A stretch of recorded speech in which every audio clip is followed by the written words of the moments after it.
When my daughter when she was 4 or 5, she asked me a very similar question that you said. She said, "Daddy, am I living a dream or is this reality?" So then I asked her, I said, "So you tell me." So she said, is the world that I live in, is it my dream or is it imagination or is it reality? So I asked her, "You tell me." And she said, "It's both. It's my imagination and it's reality, both." But this question persists. Am I living a dream or is this reality? And I'm actually very afraid, because it's such a subtle question, I'm afraid that as she grows, they'll take that question away from her in the way they educate her. So let's talk about childhood and education. And in the school, the Isha school, tell me, is that an issue, what you're trying to do here? Essentially, education is basically about enlarging the horizons of human perception. But unfortunately today, slowly education has shifted into a mode where people believe is about enforcing information, heaps of information. Information is useful, is it's useful in a certain way, but it's not going to make your life. It'll earn you a living. So right now, most of the education on the planet has become essentially a means to earn a living, not to enlarge your horizons. So here at Isha Home School, education is about enlarging your horizons. So this is not about giving them ready-made answers as information.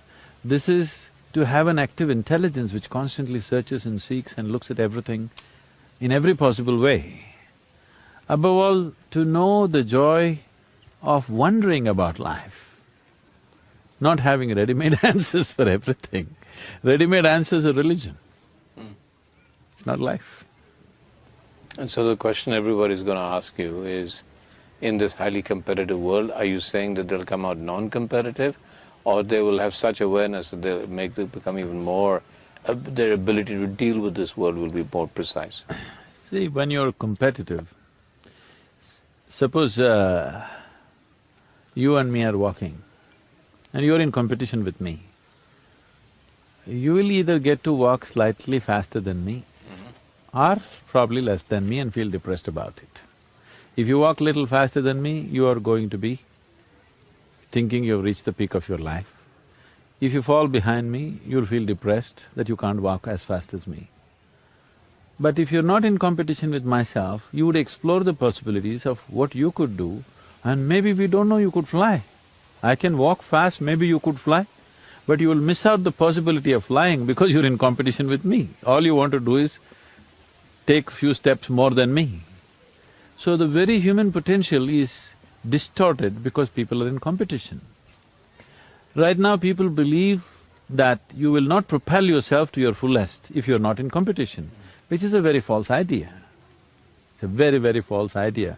We have cultivated that in societies, that you believe you will not reach your full potential unless you're in competition, not at all true. Actually, only when a human being is in a very extended periods of joyfulness, blissfulness, he will stretch himself to the limits and do what he could do to the fullest. When he is in competition, when he is in fear of failure, he will only do little better than somebody else. So the human genius is completely missing today. You're destroying the human genius through the process of education, teaching competition. It's all about getting 2 marks more than the one who's sitting next to you. And in this mode of competition, only one can win, all others are losers. Isn't it? It's a horrible way to create a society. What I'm saying is the gardener in this school is as important for us as the headmistress of the school. So that's what the children are constantly perceiving. We are not saying these things as philosophies, but that's the atmosphere that is set. The one who cleans the place, one who cooks for us, is as important as the teacher who teaches you science or literature or runs the school, or me who visits once in a way to give them a different perspective of the whole thing. See, one of the school kids came to me, he was only 12 years of age, he's a brilliant boy. He wrote me a 4-page letter. His language, his articulation of his thoughts, and the kind of things that he said in the letter just amazed me, I couldn't believe. A 12-year-old child, his letter is like a document. I said, my God, this boy is here. I said, I want to meet him. So it is a big thing for them to earn a appointment with me because generally I'm not available, my time is so scarce, I'm spread so thin. So I said, I want to meet the boy, so we gave him an appointment. So he came, sat in front of me. They said, Sadhguru, I want to know the truth of life. I don't want to waste my life doing simple things like I don't want to waste my life like my parents. I said, stop, don't talk about that now. If parents wasted their life, that means your existence is a waste. Only because they did those stupid things that you think are stupid, you exist. So let's get the things in proper perspective. Right now there is a Dhyanalinga temple here. Tomorrow morning, without any explanation, if I just close it, if I don't open it at 6 o'clock in the morning, all the people, thousands of them will come, look and see, oh, temple is closed, why? Sadhguru closed it, oh, he must have some higher purpose. They will wait for 1 or 2 hours, oh, he's not opening, they'll go about their work. Every day they'll come, wait and go.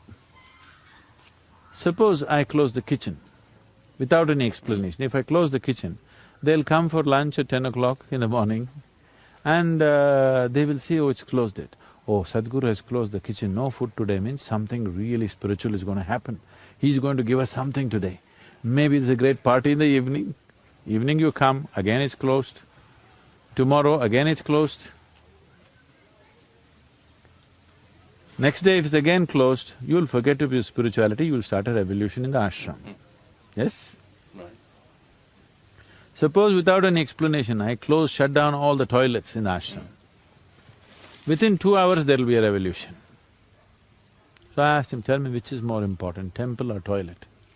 He said, that's it. Once you put one above the other, you are not going to know anything in this world. Your whole perspective is distorted. So that is the basis of competition, trying to put one above the other. Once you make one thing bigger than the other, one thing small, one thing big, one thing high, one thing low, one thing divine, another thing filthy, then you miss the whole point of existence. So the essence of education is to enhance your perception in such a way that you are able to perceive a blade of grass being as important as the coconut tree. Is not less important, it's different, that's all. So everything that is every difference that you find in the world, if you make it into a discriminatory process, that is what you're suffering a prejudiced world. Every difference, whether between races or nations or languages and cultures and even gender, every difference we have made it a discriminatory process. And that has been our mode of education also, unfortunately. So here at home school, what the most important part of education here is not taught. It is a constant demonstration. All the teachers are dedicated people, they're all volunteers, hugely educated, but they're all here to volunteer their full time, their life they're volunteering to make this happen for the children. So the key element of the school is the way everybody moves, the way everybody sits and stands and eats and does everything. Education, you have to follow some system, we are following ICSE. But the most important thing is the atmosphere, the ambience, the way it is. One thing you will see is the strength of the children, the mental strength of the child here is phenomenal. Today that is one thing that's missing in the urban schools, they're all becoming flaky. Competition will make them determined and focused in one way, at the same time make them fearful of failure, fearful of, being less than somebody else. Here you'll see they don't have that at all in them. Every one of them is a king by himself. I noticed that. I've seen the children, and I saw these children, but I've seen other children, and what surprises me mostly is that there's a certain sense of alertness in them. When I go back to urban areas, anywhere in the world, you see children walking to school, and there's that sense of lack of purpose, I guess. Now, I can't impose purpose on kids, but I have to say, whenever I've seen kids from the Isha school, wherever I've seen them, they're completely alert. They seem to be going from one place to another with a sense of identity and sense of doing something. And I find that, and with a lot of happiness. It's not that they don't laugh. See, getting to know something, for any human being, getting to know something, moving into a new area of life, learning is always a joyful process. But unfortunately, schooling is not a joyful process for most children. I must tell you this. Yeah. When I was just in my 6th standard, the President of India died. And we got 2 days leave. The school was closed for 2 days. We went to the school, then we came to know he's dead and they announced that it's holiday today and also tomorrow. So all of us met, me and my friends. Wow, the president died means we get 2 days. We didn't know this till then. 2 days off. Suppose the Prime Minister dies, how many days? Chief Minister dies, how many days? In our minds, we're just killing the whole cabinet, one by one. If they all die this year, how many days off will we get? Why is school such a horrible place? Because learning is always a joyful experience for any human being. Or should be. It is actually, when you get to know something new, there is a certain invigoration of energy within you. But that's not happening in the school simply because of the way it is delivered. So, that's a reason I started the school and I wanted that to be different, that people must be excited about learning. You won't believe it. At 11:30 in the night, some children can't sleep. They say, Akka, please, Akka, open the library, I just want to see this one thing. You know, this is a regular thing, I just want to… just Akka, I won't spend time, 5 minutes, I want to just see… He wants to know before he goes to bed. He can't go to bed without knowing that now, because it's always like that. So, to keep that enthusiasm up, to keep that inquisitiveness up, longing to know, that is the job of the teacher. Knowing is the child's job. Here the teacher is just working to keep that up, the longing to know. So, any special techniques you developed here, in sense of… I mean, I wish that I was taught mathematics differently, and now, you know, at this age, I'm obsessed with mathematics. But I should have learned it that, and all I can remember is the fear of maths. They're employing nothing very special as such, because what I see is, it is information versus inspiration. Here, they're inspired, that's why you see them moving about with such energy, because they're inspired. Information, if you have an alert mind, you can gather any time. And today, the way the technology is developing, you carrying all the information in your head is not anymore relevant, you know. It's all there on the net. If you have an alert mind, when you want it, you have it. They're doing very well academically also. And are you planning to open more schools? I thought because there's so much demand, we thought at some point we should open maximum of 4 schools in India, this kind. One in the western… this is the southern one in the western sector, northern sector and eastern sector. But opening a school like this will not happen because you build buildings. You have to get those kind of people who are committed to making it happen. That's always a challenge because dedication is a scarce material in the world today. Though we are enjoying that much in Isha, still it's a very scarce material in the world. Everybody is always doing something, thinking, okay, what will I get? Not doing something simply because they're allowed to do it. Those people are very small number. So we're talking about childhood, innocence, and its relevance to us as adults. I didn't talk about innocence, I don't think a child is innocent. Okay. Oh, he can be very mean. Okay, if he doesn't get what he wants, he'll get very mean. Okay. The beauty of the child is he's flexible. That's all that needs to happen to the adult also. Not that he's innocent, ignorant, this, that's not the point. The point is that he's flexible. That's the most important aspect of the child. The same thing comes to the adult, he's also fine. Generally, it's become fashionable for people to say, like a child. Somewhere they're thinking adulthood is evil, childhood is a good thing. No, child is just in the making. Adulthood is the real thing. Even so-called spiritual people go about saying, I'm like a child.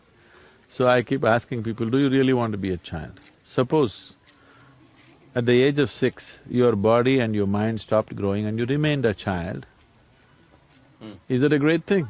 Yeah. We'll call you a retard, Yeah.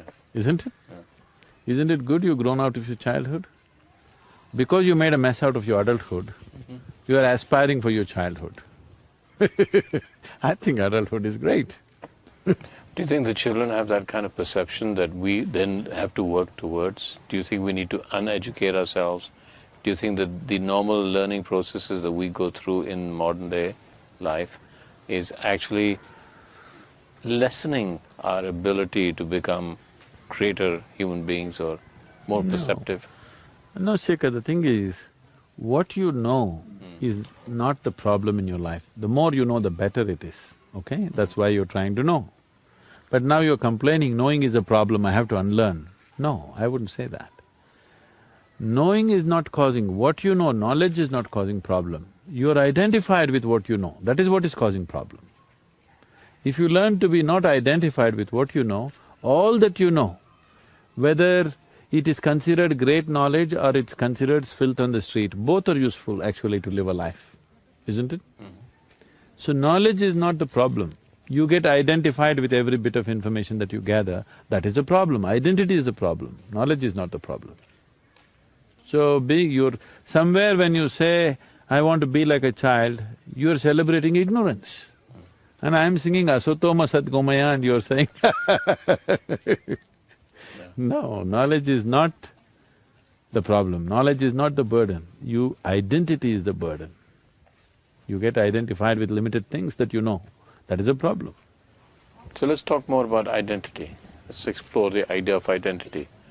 Then who am I beyond my knowledge, my identity, all the things that we talk about? Who am I? It's a question that everybody will ask you, Sadhguru, I know, and it's a very large question. So let's start with identity. What do I identify with in myself that I say, this is me? And when you say, well, actually, this is just your accumulations. So then what do I identify with, if anything? See, to operate in the world, to function in the world, you need an identity. Now, you can't go in Mumbai and somebody asks you, who are you? You can say, I'm a nobody. That would be ridiculous. So, to function with people around you, to function in the society in which you exist, you need an identity. This shaker will not do, because there may be too many shakers, you need a kapoor attached to it. So it's giving you an identity.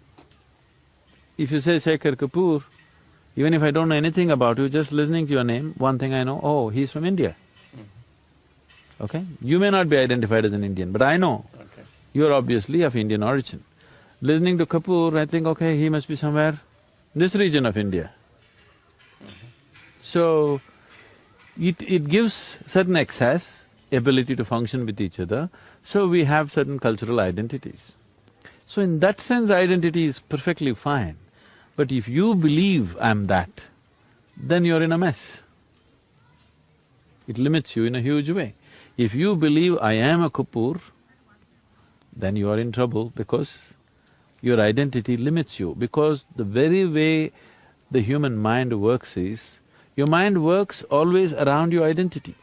What you're identified with always seems to be right. What you're not identified with doesn't seem to be right. See, yesterday in the program that you went through, there was a man from Islamabad, he's Pakistani. And the guy did not tell anybody that he's from Pakistan because there's a whole lot of situations going on, whatever. Yesterday night he came and told me, I'm from Pakistan. I said, that's great, I truly appreciate that you came here. You should have told everybody. People would have reached out to you like anything in this country. But in his mind, he thought this identity could be a problem.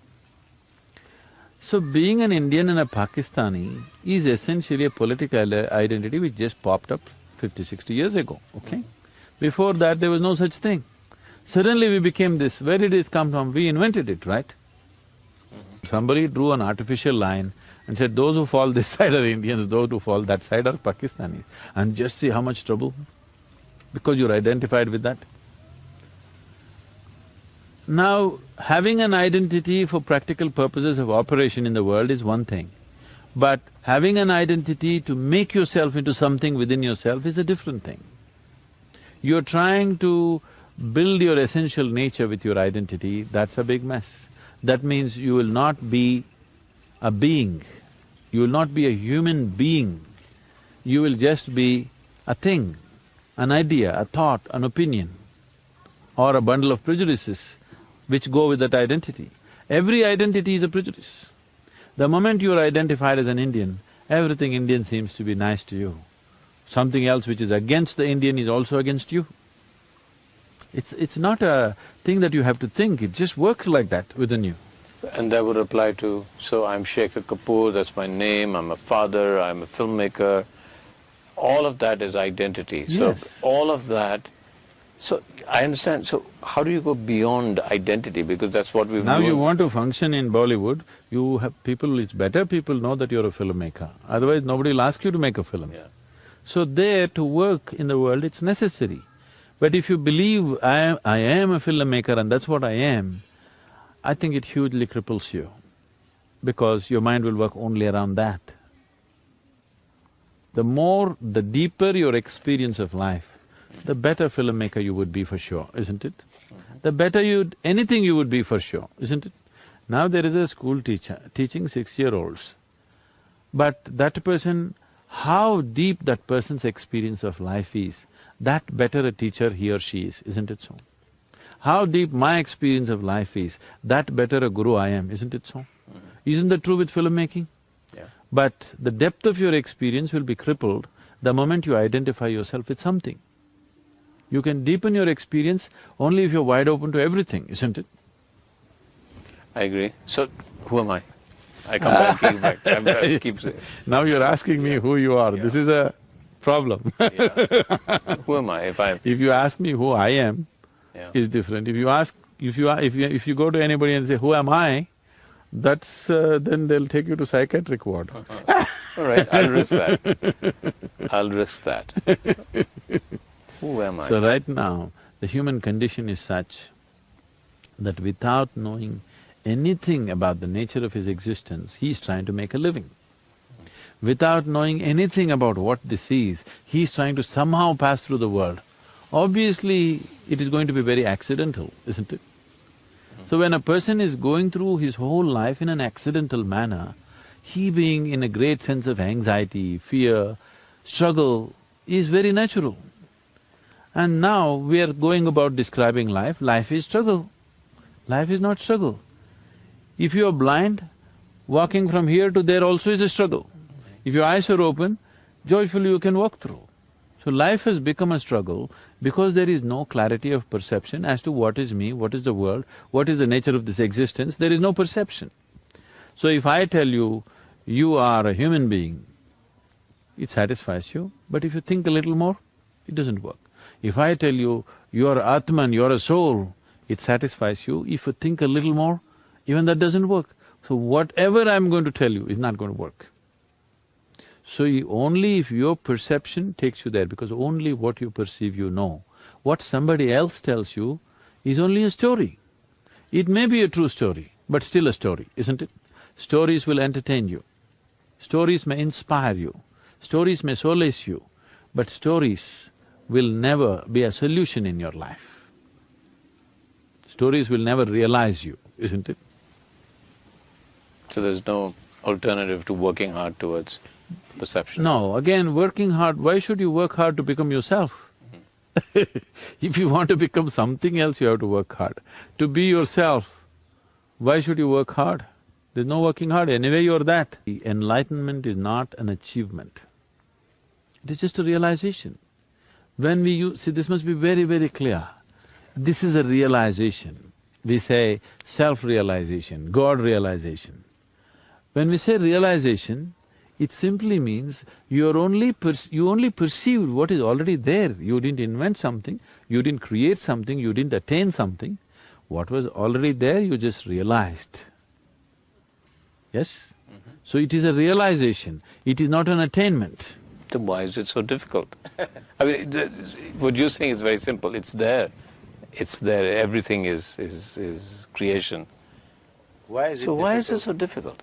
It is not difficult. It is just that it's in a different direction. Right now, Your whole perception of life is through the sense perception, yes? Seeing, hearing, smelling, tasting, touching. Sense organs in the very nature of things are outward bound because they are essentially created for your survival. You can see what is around you. You cannot roll your eyeballs inside and scan yourself. You can hear this, so much activity in the body, can you hear that? No. Even if something as small as an ant crawls upon this hand, you can feel it. So much blood flowing, can you feel it? No. So in the very nature of things, your perception is right now outward bound.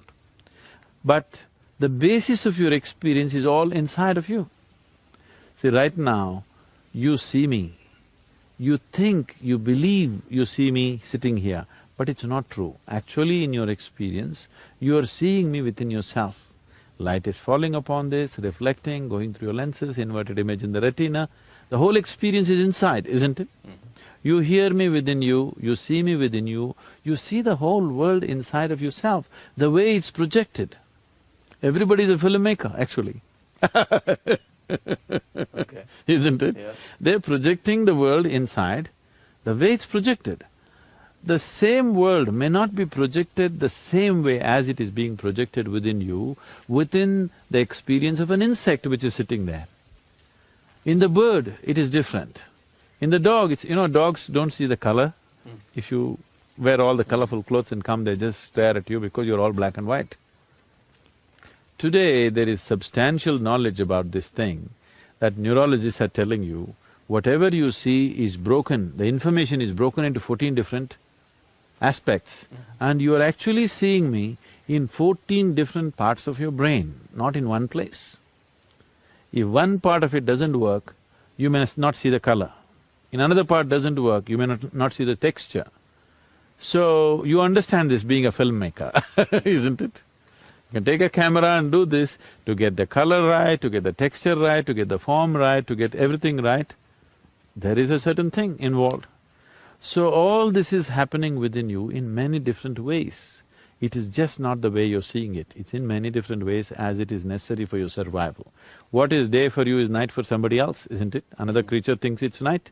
What is night for you is day for them. So even what is light and darkness is your making. So that's why in this culture, we went on saying it's your karma, it's your karma. When we say it's your karma, karma means action. When we say it's your karma, we are saying your experience of your life is 100% your doing. It's your doing, nobody else is doing. So right now, your sense organs are all outward bound, but the basis of your experience is within you, you have no way to access it. Who you are is within you, but your perception is all outward bound.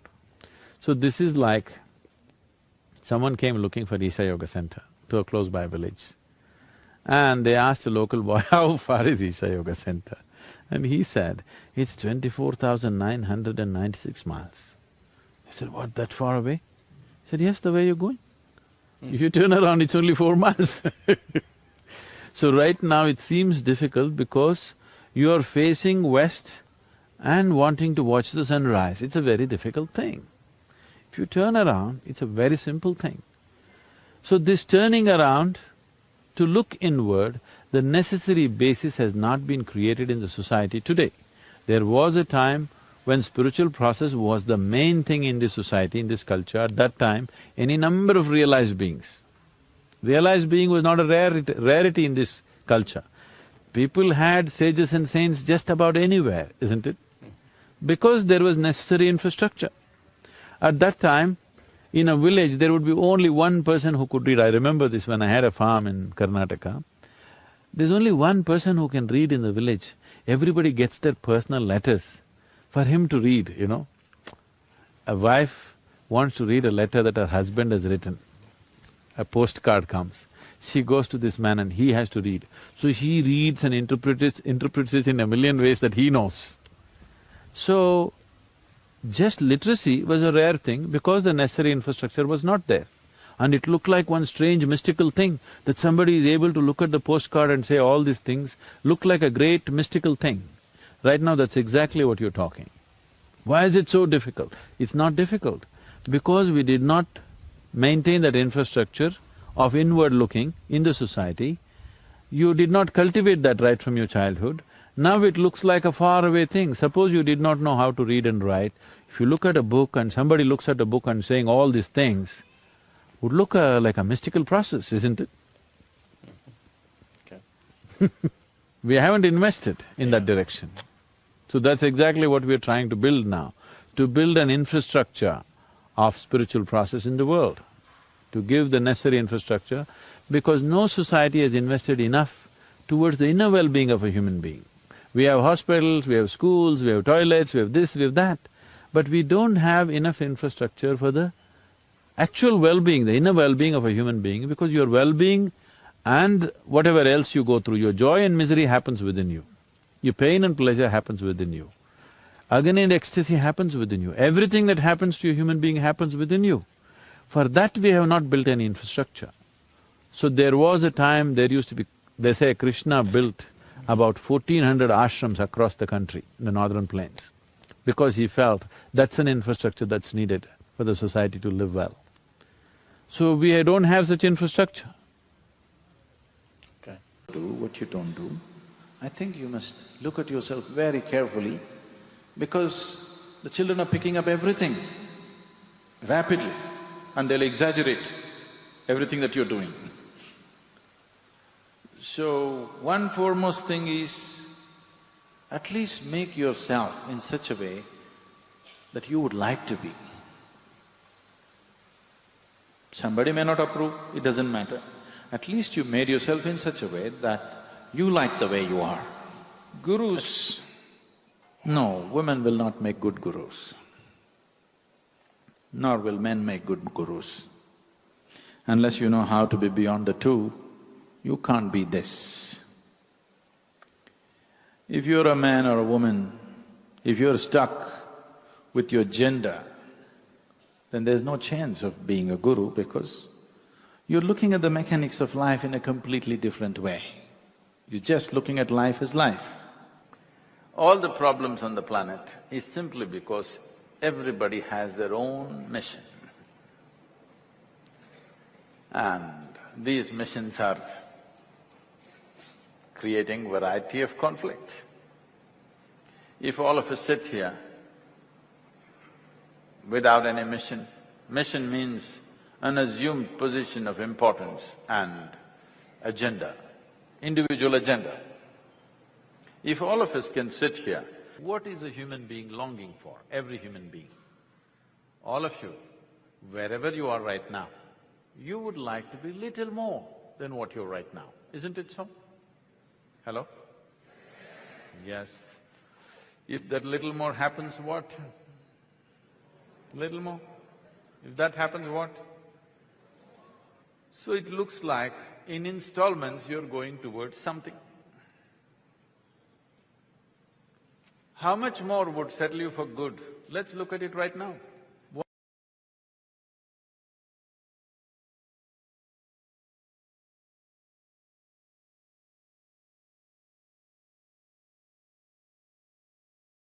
When my daughter when she was 4 or 5, she asked me a very similar question that you said. She said, "Daddy, am I living a dream or is this reality?"